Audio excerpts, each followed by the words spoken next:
Perfect. Hello, thank you. My presentation, the title is Examining the Experiences of Women Activists Who Challenge the Treatment of Women in the Irish Music Industry. I decided to do this topic as my FYP as I saw a big gender divide in popular Irish music and festivals just on a personal level before I even did any research. But in the summer of 2020, I came across Linda Coogan Byrne's gender disparity reports, and I saw the success of the Misha Fosta movement and the Irish Women in Harmony, and I wanted to investigate this further.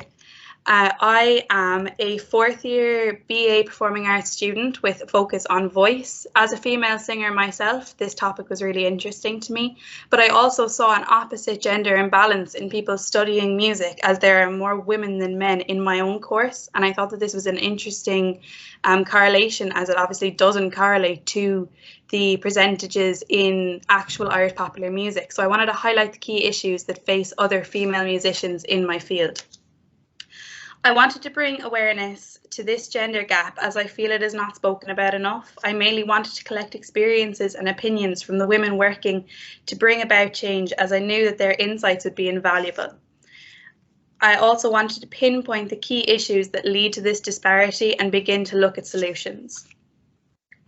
I went about my research by conducting semi-structured interviews with prevalent women activists in the Irish music industry.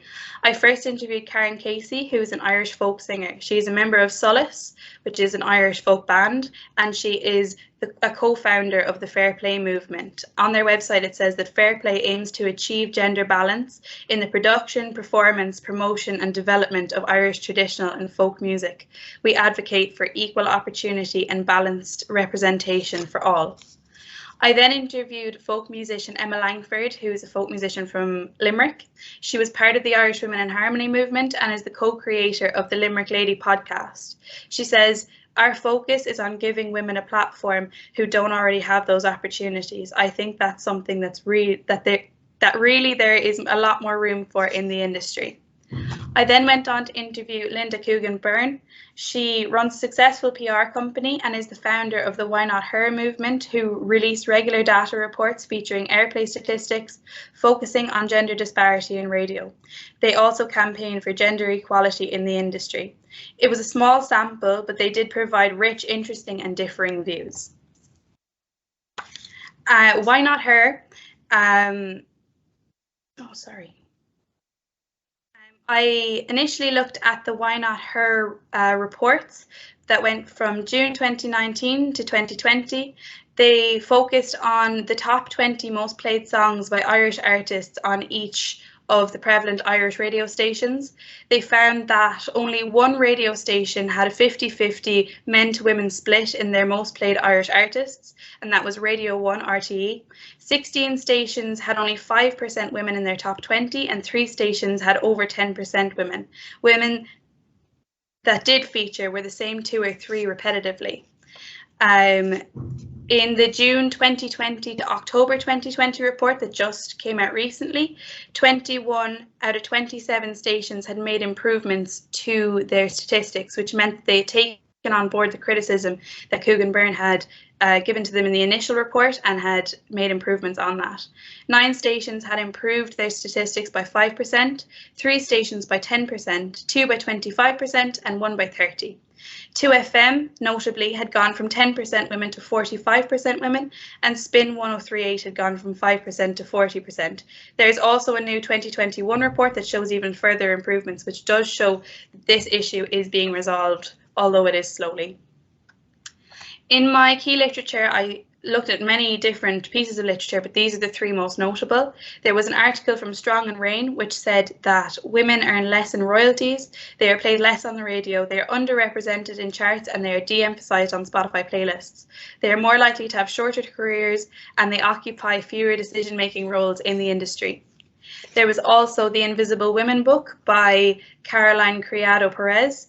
She says that the gender gap well, she doesn't say, but the gender gap in Irish music is obviously not an isolated issue. This book just highlights that it is everywhere. She says, these silences, these gaps impact women's lives every day. Shivering in offices set to a male temperature norm, crashing in a car whose safety measures don't account for women's measurements, having a heart attack go undiagnosed because your symptoms are deemed atypical. We also looked at the interview and we went through the findings of those. So all three women recounted an experience where they or other female musicians had felt unsafe in things like touring accommodation, trad sessions. Some had even received threats. And then we looked at the Misha Fosta movement, where we looked at the incidences of sexual misconduct with trad musicians. There was also the career impact that these activists had experienced through their activism. The answers to whether they felt their activism had directly impacted their career differed between the three activists. Some felt it had enriched their career and given them opportunities that they didn't have beforehand. Others felt a negative impact on their careers and had been shunned or blacklisted. We also spoke about the gender imbalance. They saw differences to how they were treated in situations where they were not in charge versus situations where they were in charge. They felt they were treated better when they were in a role of power. They also were made feel incompetent by other musicians, mainly men, and men were often at the top of the food chain, which led them to feel like their voices did not matter and were not being considered. We also spoke about the opportunity that comes to women musicians in the industry. They said that the women are not put at the forefront, and if women are not played on radio, they are not chosen for festival lineups, and it is a vicious circle. Also, we spoke about how up-and-coming musicians see this as underrepresentation and see that if they cannot see women in power in music, they do not feel they can also have that power. We also spoke about the future of the industry. There is hope there. We feel that gender quotas would be necessary to make sure that the industry is more balanced. There needs to be diversity in the decision makers in the industry and cultural diversity, not just women. There are very few members of the LGBTQ community and very few people of colour who are popular on Irish radio. Our music should reflect our country, and we have a very diverse country. I would like to finish this presentation by quoting Karen Casey, as she said something that I think really rounds up my research. She said, I think it's important to say what we are aiming for. We are looking for, in 20 years' time, we are out at a session. Let's picture ourselves with a young brown woman in Ennis, because she is out at a session. Doesn't matter what she wears, she can lead the tunes, she can sing whatever she wants. She doesn't have to take her pint to the toilet in case it is spiked. She can walk home on her own. She doesn't need a chaperone, you know. I think we really have to inject hope and belief that this is actually achievable. I think Ireland has really changed already. I think that this generation of young women are the most educated group of young women we've ever had and the most politicized and radicalized. You've brought about abortion and gay marriage, and there's huge positives there. Thank you very much for listening to my presentation. I would be happy to